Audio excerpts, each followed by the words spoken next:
নারী ফিফা র্যাঙ্কিংয়ে আবারও বড় লাভ বাংলাদেশ জাতীয় নারী ফুটবল দলের। ফিফার সবশেষ হালনাগাদে ২৪ ধাপ উন্নতি করে ১০৪-এ উঠে আসলো পিটার বাটলারের শিষ্যরা। গত ২৬ মে জর্ডান সফরে যাওয়ার সময় ফিফা র্যাঙ্কিংয়ে ১৩৩ নম্বরে ছিল বাংলাদেশ। সেখানে ইন্দোনেশিয়া ও জর্ডানের সাথে ড্র করায় ৫ ধাপ উন্নতি করে ১২৮-এ উঠে বাংলাদেশ, যা ছিল সবশেষ ৬ বছরে নারী ফুটবলে সর্বোচ্চ অবস্থান।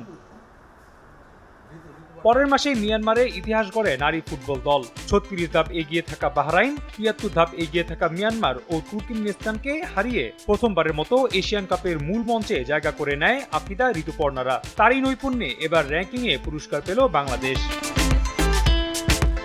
বৃহস্পতিবার ফিফার প্রকাশিত নতুন র্যাঙ্কিংয়ে সবচেয়ে বড় লাভ দিয়েছে বাংলাদেশ। ১১৭৯.৮৭ রেটিং পয়েন্ট নিয়ে দলটি উঠে এসেছে ১০৪-এ। লাল সবুজদের রেটিং বেড়েছে ৮০.৫১। দেশের নারী ফুটবলের ইতিহাসে এর আগে সর্বোচ্চ ১০০তম স্থানে উঠেছিল বাংলাদেশ।